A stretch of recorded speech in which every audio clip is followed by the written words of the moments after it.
Jeg husker da jeg var cirka 7 år gammel. Da kom jeg forbi farfar en dag, og så han ned på meg, og så sa han: «Du blir nok en fin fyr du, Harald, men noe bilmann, det blir du nok aldri.»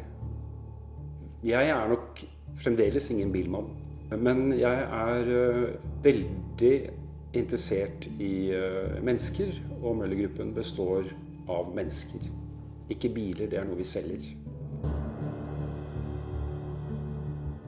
Altså, min far, som jo har jobbet godt i korridorene i Møller-gruppen hele sitt liv, han er nå 82 år, han er fremdeles på jobben. Og hver dag når han er på jobben, så må han ned forbi i gangen for å se hvor mange biler vi solgte i går. Han har en utrolig sans for detaljene, for virksomheten, for bilbransjen, for bilene, for produktene. Og det engasjerer han. Et godt eierskap for meg er å gi dyktige folk den tilliten de trenger for å gjøre jobben sin. At medarbeidere ikke behøver å spørre sjefen sin, men de har fått den tilliten som trengs til å tenke selv. Møller-gruppen er jo blitt et stort selskap, og vi er jo blitt også et internasjonalt selskap. Selv om jeg er ikke sikker på om vi i hodene våre er blitt internasjonale ennå, men det er i hvert fall noe som vi prioriterer veldig høyt. Vi er store i Norge. Vi har virksomheter i Sverige, og vi har veldig mye som skjer i Estland, Latvia og Litauen. For meg, da jeg kom inn som styreleder i 2003, så var kanskje den største oppdagelsen kulturen, altså Møller-kulturen, som det heter. Den er helt unik.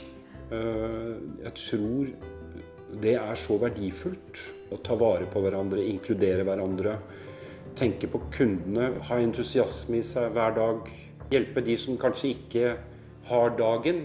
Jeg vil gå så langt som å si at det er et slags kjærlighetsforhold mellom eieren og denne kulturen.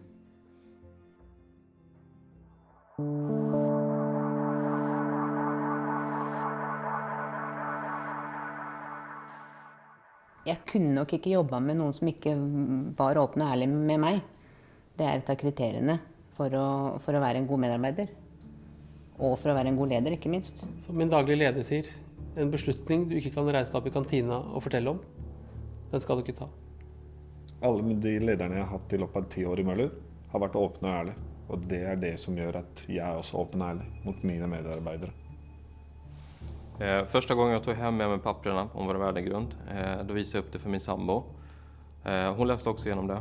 Och några veckor efter det så hade vi ett litet gräl. Och då sa hon att öppen och ärlig Branko. Och min reaktion på det hela var ju att hon har verkligen tagit till sig det här. Jag tror att det smittar av sig. Det är en bra värdegrund.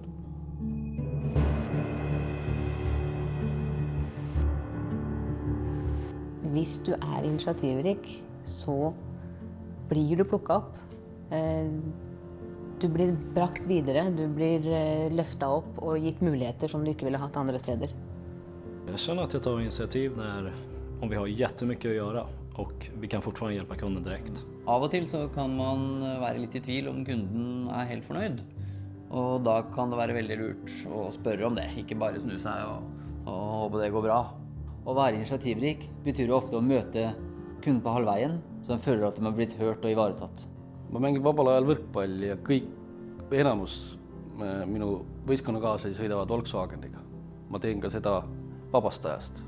Det jeg i hvert fall har lært når man jobber i Møller er at det lønner seg å stikke hodet litt ut. Og så tar man initiativet, så får man faktisk en belønning for det.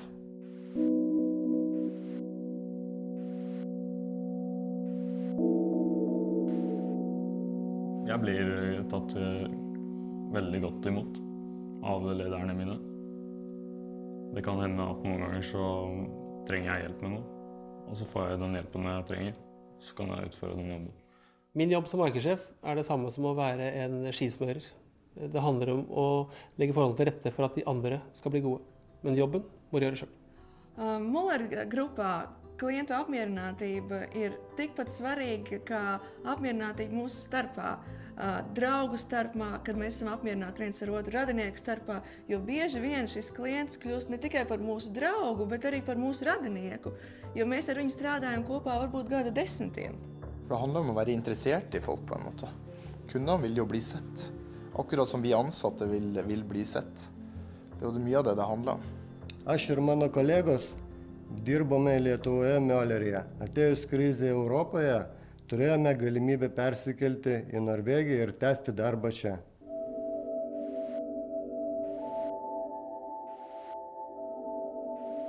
Jag tycker Mullebilgruppen ger väldigt tydlig information och jag tror att de vill att vi också ska vara väldigt tydliga med våra medarbetare också. Jeg har vokst opp med bare gutter, så jeg måtte alltid være tydelig for å bli hørt, så det er ikke noe nytt for meg. Nepārprotams priekš manīgi nozīmē to, ka mēs vienu teikumu nepasakam 5 minūtēs, bet pasakam 15 sekundēs un ieklausamies viens otrā. Tydligt för mig är när någon säger vad den personen tycker eller tänker. Det är tydligt. Jeg opplever at det er absolutt rom for å ha egne meninger. Jeg har veldig sterke meninger og tror det er det som har blitt lagt merke til hos meg. Det som gir gode resultater er en motivert, god organisasjon som alltid strekker seg etter nye mål. I denne bransjen er det så mange som er så sultne hele tiden at hvis man ikke er sulten, så blir man spist. Grunnverdiene våre er både fundamentet og kompasset for å nå våre mål. Skal vi lykkes, må vi ha motiverte og inspirerte medarbeidere som er trygge på grunnverdiene, gjør gode valg og skaper fornøyde kunder. Grunnverdiene er derfor ikke bare kjernen i vår kultur, men også det lille ekstra som skaper et konkurransefortrinn.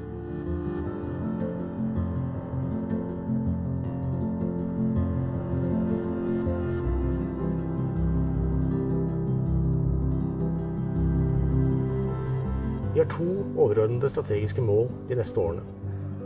Vi skal fortsette å vokse fornuftig innenfor bil, og vi skal vokse sterkt innenfor eiendom. Store deler av veksten på eiendom må skje på områder utenfor bil, fordi vi ønsker å skape en bedre motvekt mot konjunktursvingninger. Det å være ledende betyr for oss å være best på kundetilfredshet og bygge ut vår posisjon i servicemarkedet. Samtidig skal Volkswagen være nummer 1 både på personbil og på nyttekjøretøy. Audi skal være størst i premiummarkedet, og Skoda skal fortsette sin vekst og markedsandel innenfor våre markedsområder. Klarer vi dette, skaper vi også gode resultater, og vi blir ledende. Det vi som ska göra är ju ta hand om kundens bil och ta hand om kunden. Och det är vi bäst på. Vi har en ambitiös strategi att tänker du stort så kommer du bli bäst. Möller Grupi eesmärgid on väga tähtsad ja huvitavad minu jaoks ja ma tahan neid kindlasti oma töös kasutada ja neid tundma õppida. Jeg liker at hele firmaet har store ambisjoner, for det gjør jo at også jeg kan komme meg videre med mine ambisjoner. Det er mye lettere å jobbe med og for et produkt som du føler noe for. Man føler ikke så mye for Ford. Man føler ikke noe for Toyota, man gjør jo ikke det. Mens Volkswagen og Audi, du kjenner det, at her er det noe.